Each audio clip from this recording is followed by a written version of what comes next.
ne ma unu ga-afugodi na obi adọrọ m mma unu afụkwa ka nsị kọtọchicha iru negodi gị iru m efu ka nsị kọtọsi iru igwe na-ewu kachagodi m arụ ama m ihe ndị mmadụ bịa na DM m ama m ihe ha na-ese ndị m link video ebe broda ha Ebuka Obi na-ekwu okwu how dare you you daughter of Lucifer, how dare you you son of Lucifer. Aghọtara m kedu ihe nchọ ka m mee with it. What do you want me to do with it? Negodi m anya na iwe na-ewu kacha m arụ kedu ihe nchọ ka m mee ka m postuo ya na peji m ka ọka gịnị wee mee ọka gịnị wee mee ka gịnị wee mee. How can we know that that is a new video if that is by the way? Ka ị ga-esi ma na new video okwu year o mee video okwu date okwu month. Why are you people bringing up such video to me? Moreover, ejego m na page ndị bloggers ya niile ndị abụ ndị a na-enyecha ego. Ejego m na page ha one after the other mana YouTube mana TikTok ha. You can never see ebe ha fly that video. So why bringing it to me? What do you want me to do with it? Ndị a na-agwa amagoro daughters of Lucifer mana ha bụ daughters of Lucifer. Ụmụ ekwensu mana ha bụ ụmụ ekwensu. Diọkpara ekwensu mana ọ bụ diọkpara ekwensu. Ada nwaanyị ekwensu mana ọ bụ ada nwaanyị ekwensu. So why bringing up the video to me? Ihe ahụ disclaimer ka ọ na-put that he has said it before and he is still saying it again. Where was he all this while? As the internet, ihe ọbụla ọ na-eme na-aga viral, ihe ọbụla ọ na-eme na-abịa na social media, ihe ọbụla ọ na-eme oje Israel, ọ na-atụrụ n'aja ewetara na social media, ọ na-aba plane iji Israel ewetara na social media, o ruru Israel na-akpa nkata ewetara na social media, ọ ga-bulo beside ewetara na social media, ọ gbago Calvary ewetara na social media, ọ gbago mountain ewetara na social media ka ọ gara Israel. Ihe ọbụla ọ na-eme, ọ ga obodo oyibo ebe ọ ga program ewetara na social media. So ka ezi ihe mezi kịta were ndị na-ebu the chain bụ bloggers ya ma ọ bụ ma o ma Chiamaka o ma Egechi Njaka o even bloggers ọ ndị na ọ gbasara dị na-ebu ya. Why are you people bringing it to me? What do you people want me to do with it?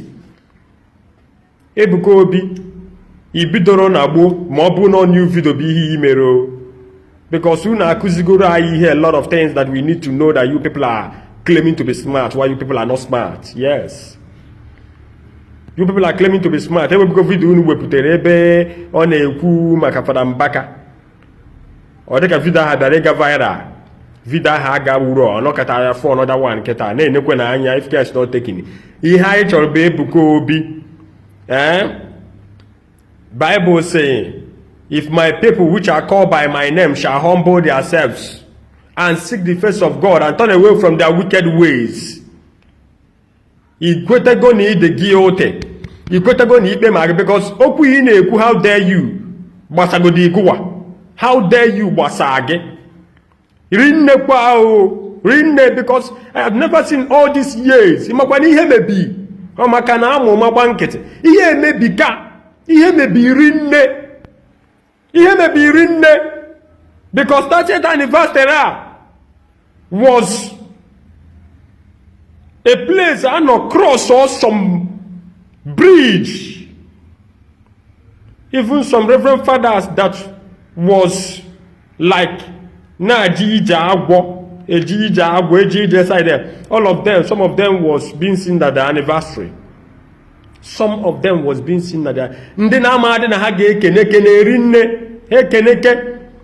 even manding kene men hana kuyelu na support unu. Odeka ga sige na 30th anniversary was an anniversary of deliverance healing. Ndonya akaji ga ara ya. Onye na amara nke bụ eziokwu bido matawa nke bụ eziokwu. Mezie they were too bold. Odeka fear odeka I look at and say Bemonso. I have not heard you. I made a video concerning Bemonso. Shortly, that is why I was not fast to talk. I don't want to talk. Akwi yoda fuzie Bemonso ko ebe ọ na-aba mba kedu onye na-amanyeru fada na ndị evangelist na adị 200 and jewe mba jewe ije ọ bụ few nọta ọ bụ few ka edeni ọ bụ few ka echi fada basia mba ahụ ịma na ndị Zion dị ha ka ha eji Bemonso ọ ịma na have been saying na Bemonso dị ota ọ na-eme tonton onye ga anya ọ tụgharị go ozugbo ọ tụgharịa tụgharịa ọ na-anya fụ na wa ga-emebiri ya ihe ka ụdị ego owe ha ọbụrọdụ unu ga-enye ukwenye ya ọ ndị agụụ ka a na-apụta ewe 500 1 million kwunye na akaụntụ ha na-ata eri agba na soshal midia. So mmadụ abịaghịzi na ọp na ozugbo kwuo amara m vidio amaghị m isi vidio o mewe amaghị m isi Fada Mbaka mma today Ebuka Obi dị sincere mee apology pụesie ọ bụrụ na o mere apology pụesie ndị bloggers ọ na-akwụ ụgwọ ndị a niile ọ na-akwụ ụgwọ o ihe niile mkparị a niile ụfọdụ ụmụ ihe anyị mechara na nzuzo wita akụ Zion ha ụmụ aka ebighericha mitin nzuzo a mitin azụ a anyị megasịcha nye akụ Zion ego chọọ blọga ọ ga-akwụ ụgwọ ka bloggers na-akparị Fada Mbaka wee na-eme increase by the day.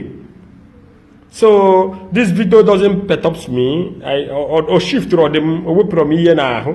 So Ebuka Obi pụta kịta kwuwe how dare you aghọtara m ebe how dare you kwesịrị consign ya ọkwa few weeks ago ka Fearless ka nọ na-ekwu ndị na-agbachitere daadị ha ọkwa few months back ebe how many years last year ka akụzara nọ na-aba mba na asị the other blogger ya hapụ ọbụma na ọbụma nọ for the ministry na ọbụma na-arụ ministry ọrụ ejuo onwe gị kedu ụdị ọrụ ọbụma na-arụ ministry ọ bụ na ọbụma na-akparị ha ndị fada na-akparị ha onye fada na-akparị Fada Mbaka.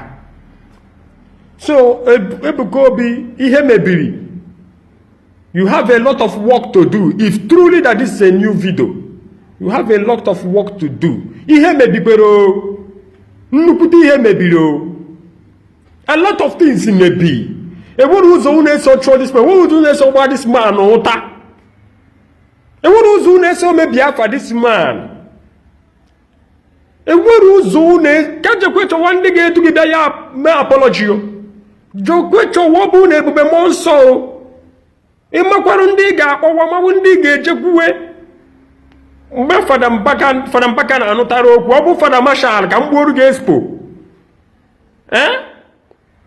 ọ bụrụ Fada ide work ịmakwa ndị ọ bụ ịmakwa ihe ị ga-emewu ọ bụ Fada nwebe joy. If you know these people, go and realize with them, go closer to them on the way to come before things will get out of hand. Because if truly you are hearing from God, you are a prophet of God, you will know that the Spirit of God is angry with you. Because this time, the time is supposed to be equal. If truly that you are the person that is speaking. Because I doubt it. I sense our need vida were sense or make no sense to me. And I want ndị na-ekwu maka Fada Mbaka ga-asị na ewere ndị izi kparịba Fada Mbaka. Ị ga-asị na ịmara maka ịkparị Fada Mbaka. So you people should come up with a clear things we will know and understand. If I ga-ama ọkakwa mma na unu chọwara ewu ojii mgbe oge ka dị. I was discussing with somebody a few months ago that I had a vision where Ebuka Obi came and knelt down before Reverend Father Ejike Mbaka and he was begging. More neighbor.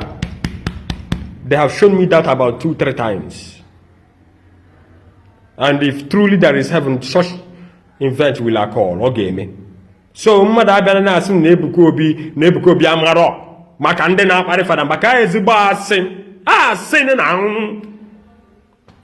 na nweze ada efu na mba na anwụ anyị ahapụ isi aka na were aka na-agbagharị m ka ihe na-akọzi ihe a Jizọs ọ bụ ọzọ nwa amadi Fada Mbaka ọ bụ ọzọ nwa nwawa chai mba no anyị ekwekwe n'ụdị nke ahụ.